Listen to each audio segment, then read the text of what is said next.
Okay grade 3 आज का जो हमारा हिंदी का कार्य है वो स्टार्ट हो रहा है पेज नंबर 63 से। 63 पे एक क्वेश्चन तो हम कर चुके हैं कि चित्र को देखकर दो दो पर्यायवाची शब्द लिखिए। अब है उसके बाद क्वेश्चन नंबर हमारा 2, नीचे दिए गए वाक्य पढ़िए। पहले तो इनको पढ़िए कि आपको क्या समझ आ रहा है।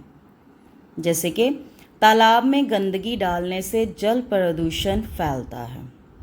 देखते ही देखते सारा जंगल जल उठा। यहाँ पर जल शब्द दो अर्थों का प्रयोग यहाँ पर जल शब्दों का दो अर्थों में प्रयोग किया गया है। जल अनेकार्थी शब्द है। यहाँ पर जल जो है, ये वर्ड देखने के लिए तो हमें लगता है कि हम पानी की बात कर रहे हैं। पानी नहीं है, जल जो है जलने को भी कहते हैं। तो अनेकार्थी शब्द हुआ ये हमारा। अब उसके साथ उन्होंने आपको काम दिया है आज करने के लिए, वो ये कि नीचे दिए गए ये 4 शब्द आपने देखने हैं और उनके वाक्य बनाने हैं, बट वाक्यों में उनके जो अर्थ हैं वो अलग अलग स्पष्ट होने चाहिए। जैसे मैं फर्स्ट बता रही हूँ आपको, मगर। मगर का एक मतलब होता है मगरमच्छ। वहाँ बड़े तालाब में मगर तैर रहा था। और दूसरा है मगर कि जब हम काम करना चाहते हैं पर उसको करना नहीं है, हम मिल रहा है हमें काम करने के लिए पर हम करना नहीं चाहते हैं। मुझे वो काम करना पड़ा मगर मैं नहीं चाहता था कि उसे करूं। मुझे वहाँ जाना पड़ा मगर वहाँ जाकर मुझे कोई नहीं मिला।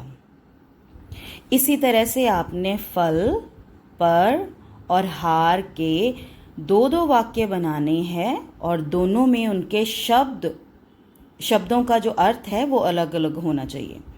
जैसे फल एक तो होता है कि किसी चीज़ का रिजल्ट हो और एक हमारा फ्रूट होता है।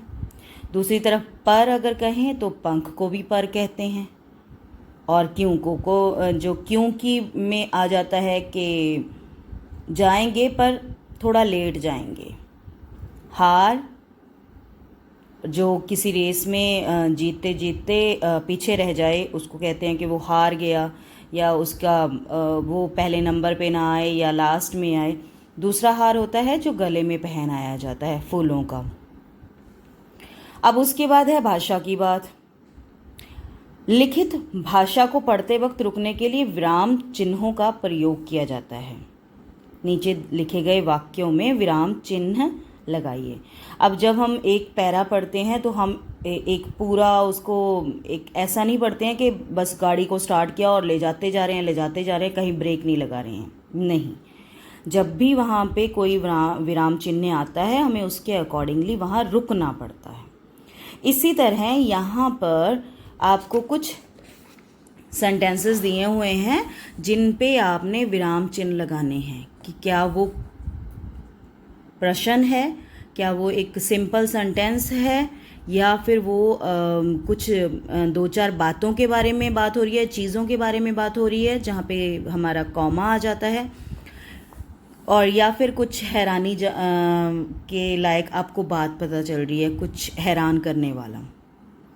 उसके बाद है हमारा क्वेश्चन नंबर 2, उपयुक्त सर्वनाम चुनकर वाक्य पूरे कीजिए।